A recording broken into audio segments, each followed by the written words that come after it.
السلام عليكم ورحمة الله وبركاته. إن الحمد لله نحمده ونستعينه ونستغفره ونعوذ بالله من شرور أنفسنا ومن سيئات أعمالنا. من يهده الله فلا مضل له ومن يضلل فلا هادي له. أشهد أن لا إله إلا الله وحده لا شريك له وأشهد أن محمدا عبده ورسوله وبعد. Terakhir tentang 3 macam bohong yang diperbolehkan, dengan peperangan jadi 4 ya. Dan ketika bohong yang diperbolehkan itu harus dengan tauriyah. Jangan mentang-mentang boleh bohong lalu betul-betul bohong dengan ta'yin gitu ya, dengan jelas jangan. Ya, kita masuk bab baru, bab 262,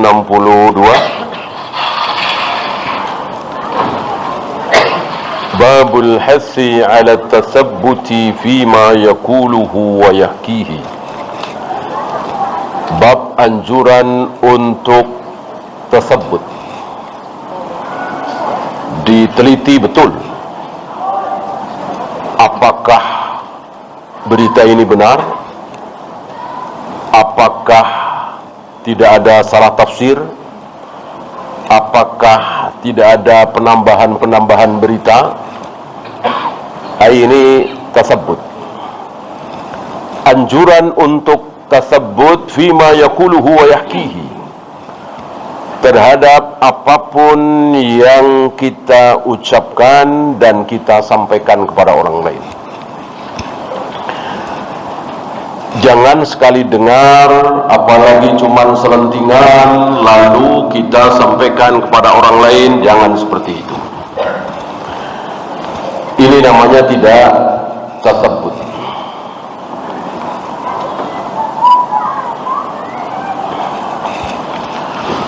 Dan ada perlunya tentunya ya.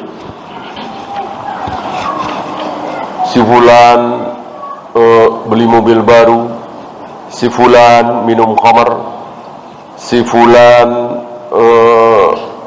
pulang kampung, si fulan nikah lagi.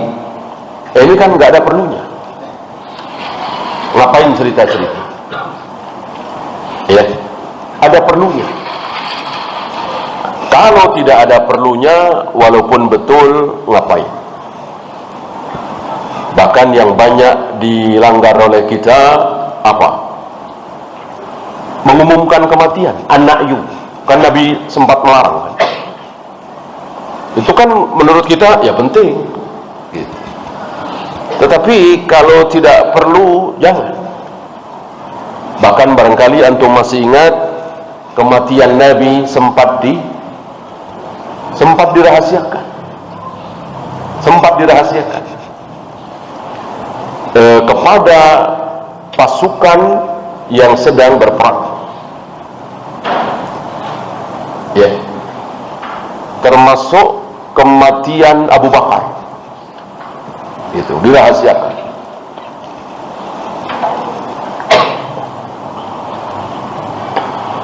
Hari ini kita setiap ada kematian, kenal nggak kenal, perlu nggak perlu, disampaikan di grup, di ini, di itu, di medsos ya. Padahal ada larangan, kecuali ada perlunya. Seperti Ali bin Abi Thalib menyampaikan kepada Nabi alaihi salatu wassalam, ya Rasulullah, amu qaddal qad mata.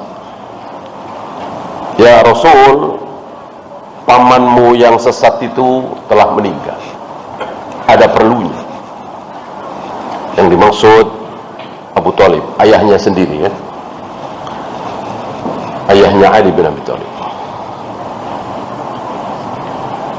Nah, tentu tasabbut di sini untuk hal-hal yang perlu. Ada hubungannya dengan bisnis kita, sekolah kita, pengajian kita, keluarga kita. Kalau nggak ada perlunya, ngapain? Tidak semua berita itu perlu kita dengarkan, perlu kita ketahui. Tidak semua. Bahkan ada yang haram kita tahu. Aib kan kita mending tidak tahu daripada tahu, ya kan? Ya, seperti biasa beliau bawakan beberapa ayat, ada 2 di sini. Wala taqfu ma laysa laka bihi ilm. Ini suratul Isra. Jangan engkau mengikuti sesuatu yang engkau tidak tahu ilmunya.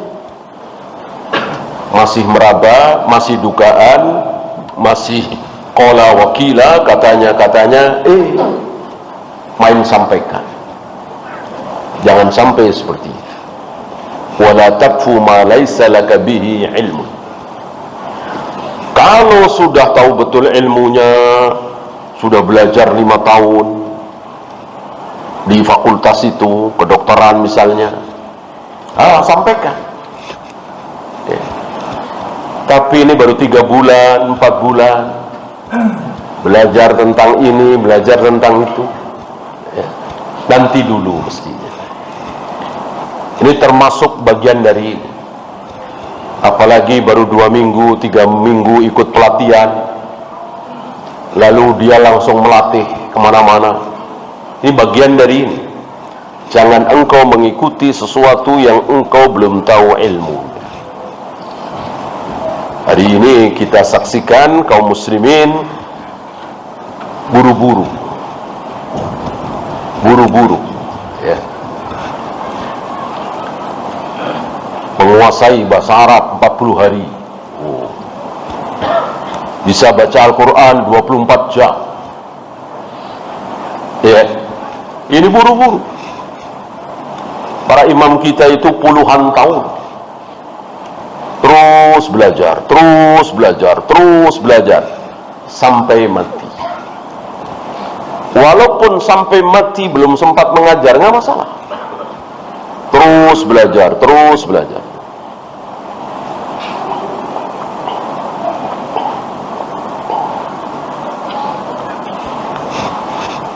Termasuk berita-berita yang entah berantah.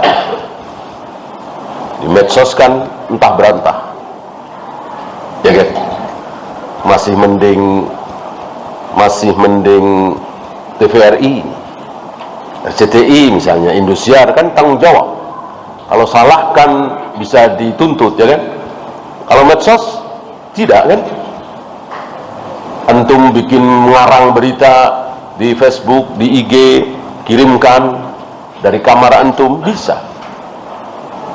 Itu yang terjadi hari ini, ya. Dan luar biasa akibatnya.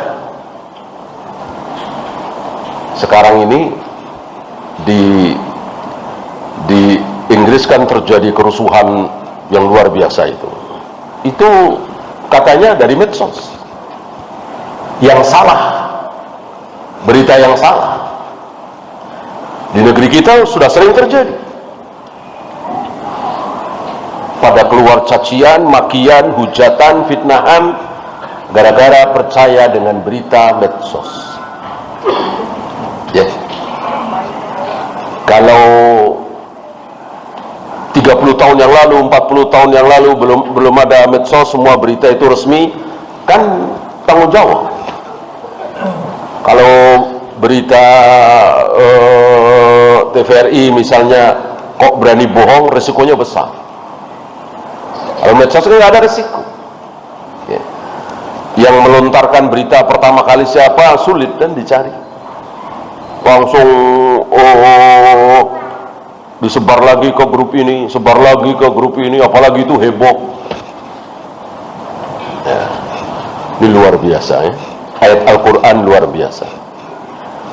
sebelum ada zaman medsos, fuma laisa laka bihi ita, bahwa beliau betul-betul nabi, betul-betul rasul. Tidak mungkin ini karangan beliau, betul-betul ini dari Allah yang maha tahu. Bahwa kelak akan ada medsos segala macam, tentu dia tahu, Allah tahu. Maka jauh-jauh hari diperingatkan.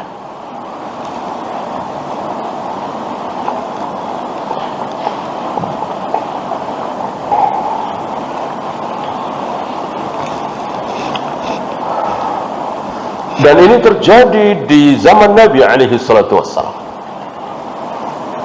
Masih ingat hadisul ifki? Masih ya? Imam Bukhari membawakan bab khusus hadisul ifki. Diawali dari Aisyah yang sakit perut, buang hajat. Kemudian balik lagi ke situ, ternyata Rasul dan para sahabat sudah berangkat, mengira bahwa Aisyah sudah masuk ke tandu. Sepertinya Aisyah badannya tidak terlalu berat, sementara tandu itu berat.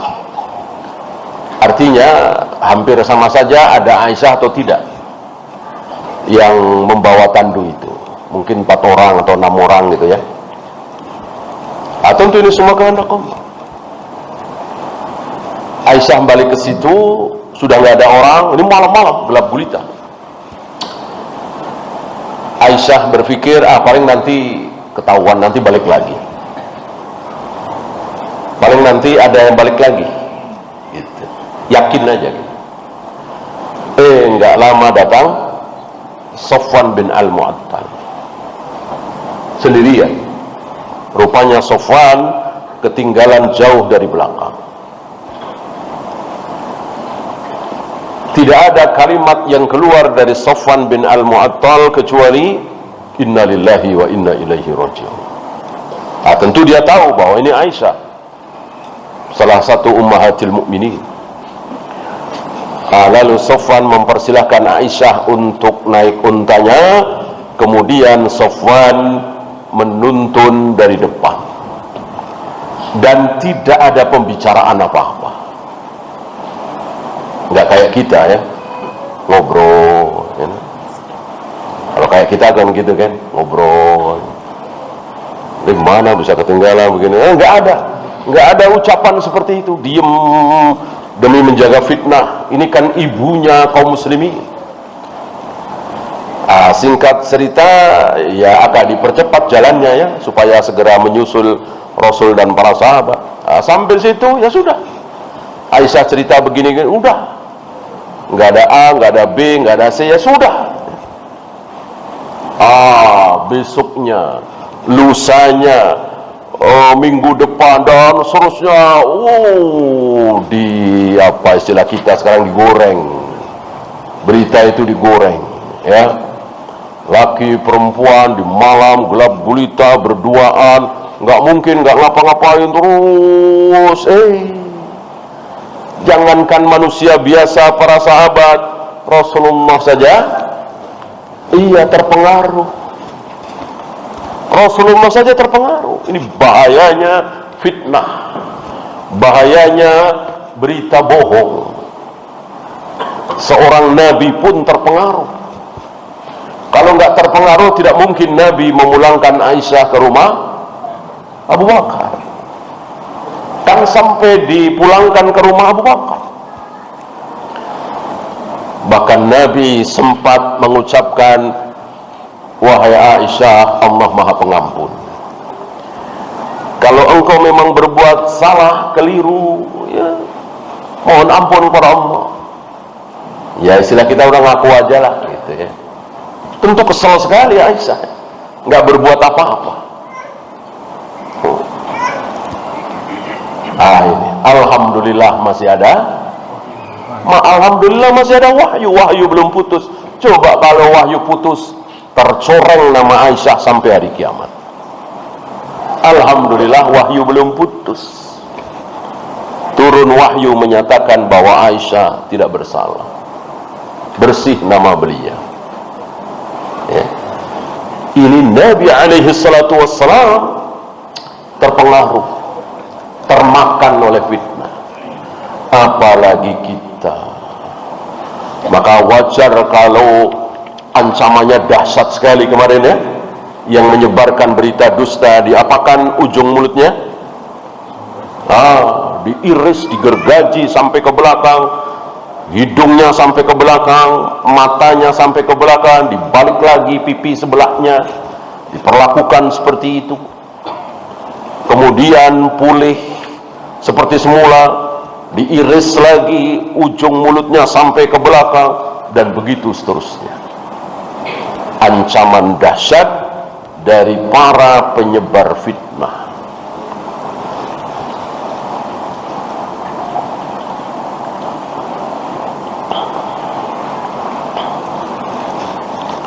Ya, ayat kedua surat Qaf 18, qala Allah Ta'ala ma yalfidhu min qawlin illa ladaihi raqibun atidun. Tidak ada satupun ucapan yang dilafadzkan kecuali di sisinya ada raqib, ada atid. Banyak kaum muslimin salah faham bahwa raqib dan atid ini nama malaikat. Ada malaikat raqib, ada malaikat atid. Katanya malaikat ada 10. Ini salah satunya, raqib dan atid. Ini tidak tepat, karena tidak ada malaikat yang bernama raqib dan atid. Jadi raqib ini, atid ini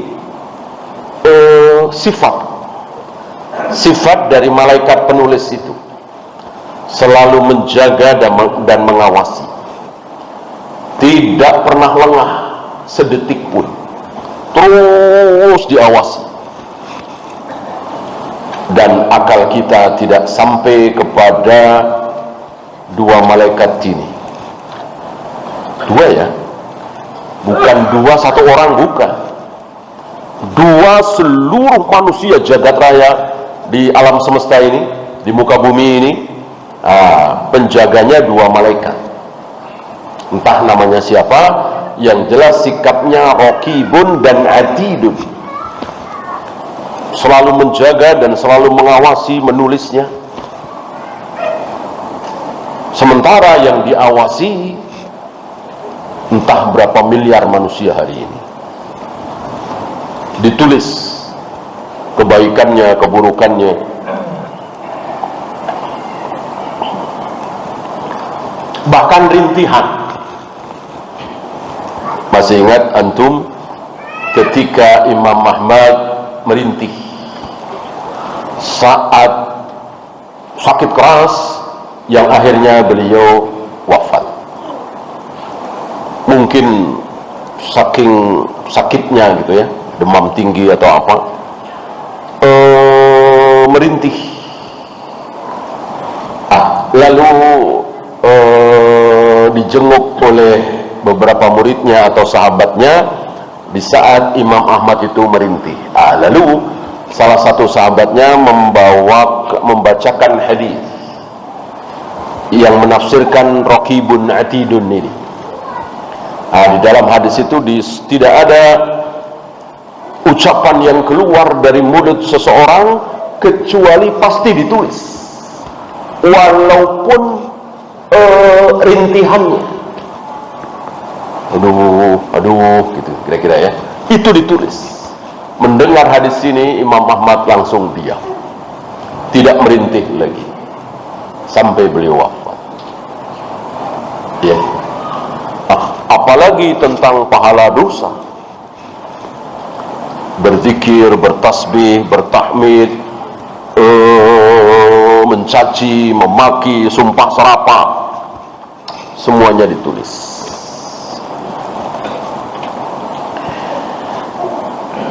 Mada tafsiruha fi babi tahrimil ghibati wal amri bihifdzil lisan.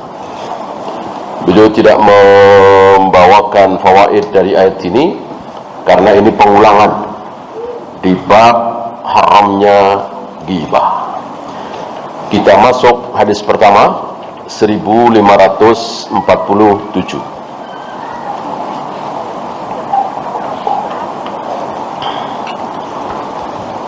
Wa an Abi Hurairah radhiyallahu anhu anna an-nabiy sallallahu alaihi wasallam qala kafa bil mar'i kadiban, cukuplah seseorang itu dinyatakan sebagai pendusta, si fulan pendusta. Kenapa? Ayyuhadditsa bi kulli ma sami'a, ketika dia menceritakan, menyampaikan kepada orang lain seluruh apa yang dia dengar. Dengar dari si A begini, sampaikan. Dengar dari si B begini, sampaikan. Dengar dari si C begini, semuanya. Gak ada yang disimpan, semuanya disampaikan lagi, dan tidak ditambah, tidak dikurang. Artinya betul, ya, tidak bohong, ya, tidak menambah-nambah, tapi tetap kafabil mar'i kadiban, dia sudah cukup, sudah bisa dikatakan sebagai pendusta, walaupun sekali lagi dia nggak nambah-nambah, tetap dikatakan pendusta. Maka alangkah baiknya kalau ada berita dari A ke B, B ke C, C ke D, D ke antum, selesai, ya. Ada berita dari A sampaikan ke B, B ke C, C ke D, D ke E ke antum, berhenti di antum. Alangkah baiknya, jangan antum teruskan lagi, ya. Kecuali tadi ada perlunya, ya. Si fulan kecelakaan, tabrakan, butuh pertolongan, sampaikan ke keluarganya, tentu ini perlu disampaikan, ya. Tapi kalau nggak ada perlunya, buat apa? Apalagi aib, buat apa? Ya, walaupun betul aib itu dia lakukan, minum khamr misalnya, berjudi misalnya, tidak perlu orang lain tahu.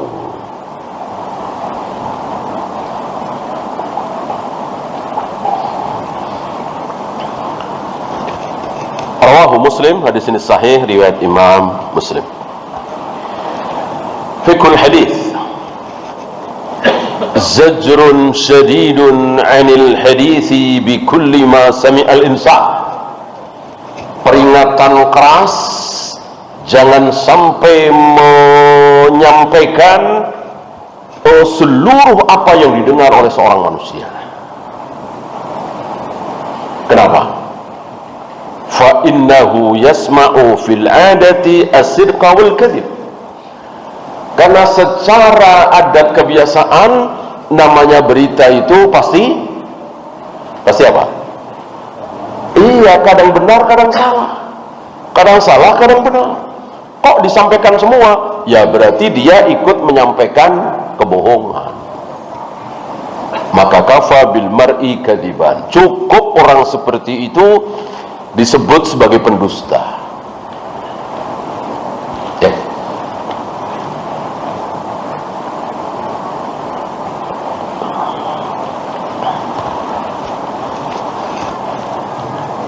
فَإِذَا حَدَّثَ بِكُلِّ مَا يَسْمَعُ فَقَدْ كَذِبَ لِإِخْبَارِهِ بِمَا لَمْ يَكُنْ. Kalau ternyata dia menyampaikan yang bohong, ya berarti dia ikut berbohong walaupun dia tidak tahu. Maka sudah, jangan sampaikan. Barangkali ada pertanyaan, nah bagaimana hadis dhaif? Kan ternyata bohong, ikut menyampaikan, ya. Tentu ini ada perlunya dan bisa dipertanggungjawabkan, ya. Selain Bukhari dan Muslim, hampir semuanya meriwayatkan hadis yang dhaif.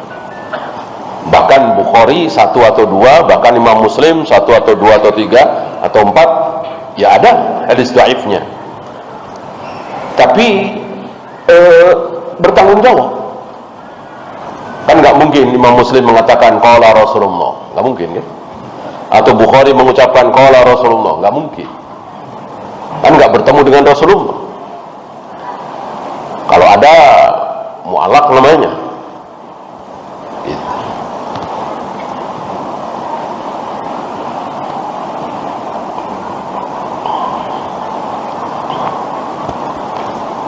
Nah, tentu Bukhari dari gurunya Yahya bin Ma'in misalnya, dari Ali bin Madini misalnya, dari Ahmad bin Hanbal misalnya, terus sampai kepada Nabi alaihi salatu wassalam. Nah, itu bisa diselidiki. Maka walaupun Abu Daud, Tirmidzi, Nasai, Ibnu Majah dan lain-lain banyak meriwayatkan hadis yang dhaif, tidak berdosa, lepas dari tanggung jawab. Kenapa? Karena menyebutkan sanad, dan itu ilmu hadis gitu. Adapun si fulan begini, si fulan beli mobil baru, si fulan cerai, si fulan berzina, apa urusannya? Disampaikan walaupun dengan sanad. Walaupun dengan sanadnya si koh ini ya. Buat apa perlunya? Kalau sabda Nabi kan ilmu, sangat diperlukan ya.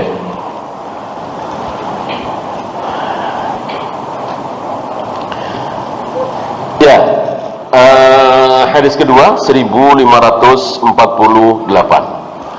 Wa'an Samurah radhiyallahu anhu qala Rasulullah sallallahu alaihi wasallam, man haddatsa anni, barang siapa yang menyampaikan dariku. Berarti menyampaikan apa? Menyampaikan apa? Tentu hadis. Dari Nabi apa kalau bukan hadis? Ya. Kalau menyampaikan yang dari Imam Syafi'i, maksudnya ucapan Imam Syafi'i, kan bukan hadis. Menyampaikan yang dari Syalbani, kan bukan hadis. Menyampaikan berbicara tentang diriku, tentang Nabi, ya tentu hadis. Maka man haddatsa anni bihaditsin, ya, barang siapa yang menyampaikan hadis dariku, yara annahu kadhibun, dan dia tahu, dia lihat bahwa itu bohong, tidak benar, bukan dariku, dhaif, maudhu', fahuwa ahadul kadhibain, maka dia termasuk satu di antara dua pendusta. Berarti ada dua pendusta, salah satunya ini. Ada dua pendusta, salah satunya ini. Tahu kalau itu bukan sabda Nabi, dia bilang sabda Nabi. Itu pendusta pertama. Pendusta kedua apa? Iya, dia tidak tahu ini benar apa bohong, nggak tahu. Hadis ini sahih apa tidak, dia nggak tahu. Tapi dia main sampaikan, itu pun pendusta. Jadi ada dua kebohongan. Ya. Jadi menyampaikan sabda Nabi harus betul-betul yakin bahwa itu sabda Nabi, atau minimal tadi ada sanadnya. Yang sanad itu nanti bisa diteliti oleh para ulama, walaupun selanjutnya, dan itu tidak tertutup kemungkinan.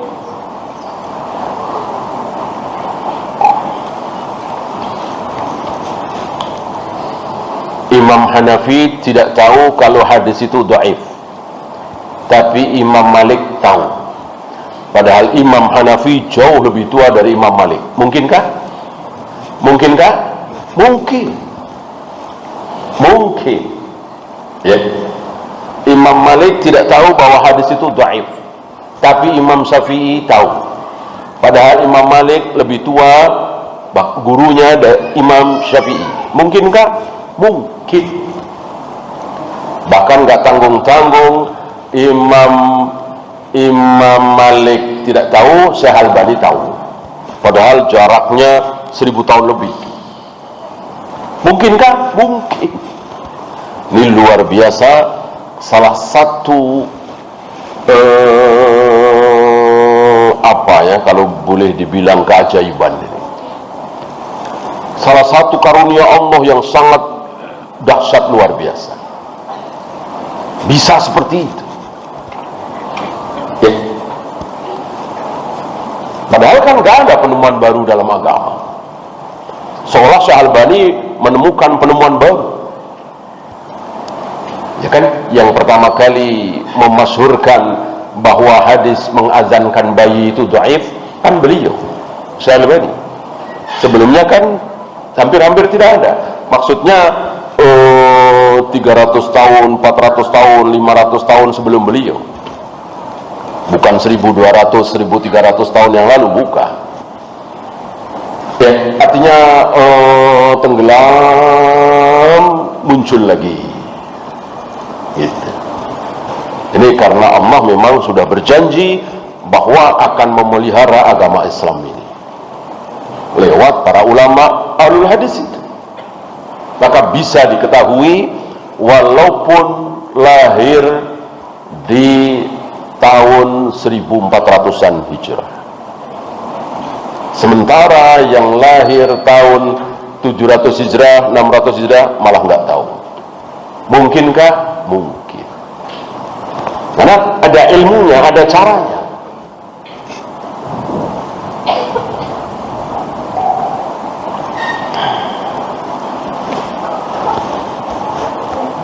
Ini insya Allah akan membuat kita takut dan waspada, hati-hati.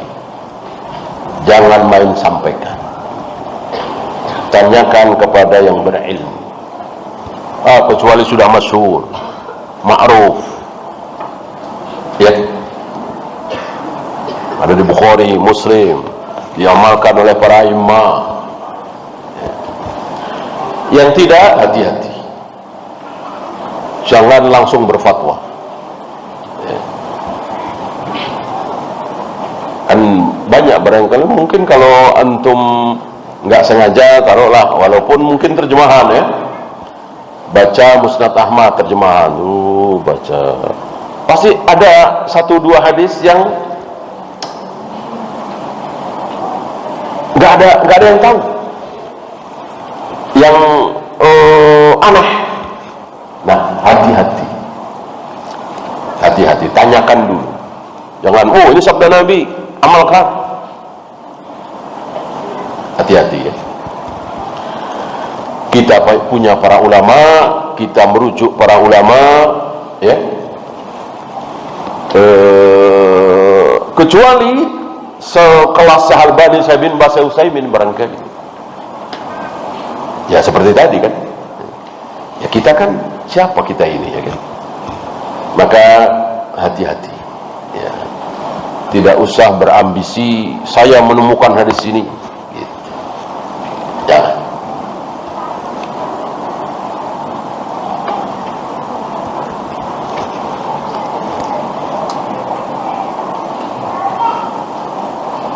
Ya, rawahu Muslim, hadis ini sahih riwayat Imam Muslim. Ada 2 fawaid. Yang pertama,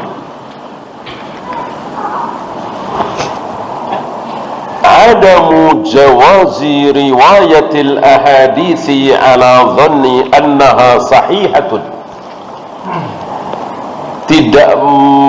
Tidak boleh meriwayatkan sebuah hadis, menyampaikan sebuah hadis dengan prasangka bahwa itu sahih. Jadi prasangka dong.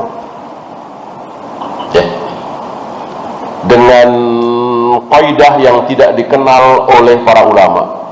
Beliau itu kalau menyampaikan hadis biasanya sahih. Biasanya sahih. Ya, ini karena datang dari mulut beliau, ya insya Allah sahih. Nggak boleh seperti itu. Ya. Jadi itu sekedar dot, tidak boleh. Ya. Kecuali tadi dari ulama ahlul hadis seperti Syekh Albani dan lain-lain. Karena kebenaran itu bukan dzon. Kebenaran itu qat'i, bukan dzanni. Jelas, tegas. Ada di ayat, ada di hadis-hadis sahih, masyhur, ma'ruf. Gitu. Oleh karena itu, antum jangan salahkan saudara-saudara kita yang tidak sikoh dengan antum, tidak sikoh dengan kita. Padahal kita sampaikan hadis itu sahih, masyhur, ma'ruf di kalangan ulama Ahlus Sunnah, tapi bagi mereka aneh. Ya. Larangan memakai pakaian isbal misalnya, mereka aneh. Ya sudah, kita nggak usah aneh, nggak usah heran, ya. Karena ya memang mereka nggak sikoh sama kita. Mereka lebih sikoh dengan guru-gurunya, syekhnya, kiainya, ya sudah. Ya, kan kita juga seperti itu. Kita sikoh dengan Syekh Albani, Syekh bin Baz, Syekh Utsaimin, ya kan? Ketika firqah-firqah dolal menyampaikan hadis, ya kita nanti dulu, ya kan? Maka tidak usah kita menuduh mereka dengan kalimat Anda menolak hadis sahih, Anda menolak wahyu, Anda menolak dalil. Ya. Sebetulnya tidak. Kalau kita mau jujur, Anda menolak saya, ya kan? Anda menolak saya, kan nggak kufur, masuk menolak kita kufur. Yang kufur kan menolak Allah dan Rasulnya. Mereka nggak percaya kalau itu betul-betul dari Allah dan Rasulnya. Nggak percaya sama kita, ya biarin. Yang kedua, adamu jawazi riwayatil ahaditsil maqzubati ala Rasul sallallahu alaihi wasallam. Tidak boleh meriwayatkan hadis yang dusta atas nama Nabi sallallahu alaihi wasallam. Ini ancamannya berat sekali. Falyatabawwa maq'adahu minan nar. Bersiaplah duduk di atas api neraka. Telah mempersiapkan tempat duduknya di atas api neraka. Kalau dia tahu bahwa itu bukan sabda Nabi alaihi salatu wassalam. Ya. Bahkan yang dhaif saja para imam mengatakan jangan mengucapkan qala Rasulullah. Jangan. Ya. Kalau terpaksa dalam ceramah, khutbah menyampaikan hadis dhaif, satu, jangan memakai sigot jazm. Jangan memastikan dengan kalimat qala Rasulullah, jangan. Ya. Nah, sampaikan saja ada hadis yang dhaif begini, jangan pakai qala Rasulullah. Gitu.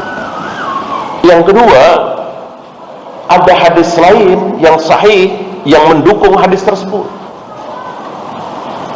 Sampai di sini tidak mudah, ya, tidak banyak dari kita yang tahu bahwa ada hadis lain yang sahih yang mendukung hadis tersebut. Ya, misalnya al-jannatu tahta aqdamil ummahat, ini kan tidak sahih.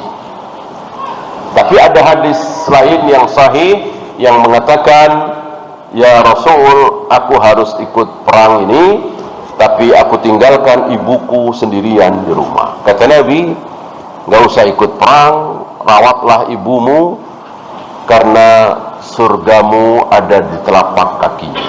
Akan semakna, dan itu sahih. Ya, silakan adzan dulu. Wassallallahu ala Muhammadin sallallahu alaihi wasallam wa akhiru da'wana alhamdulillahi rabbil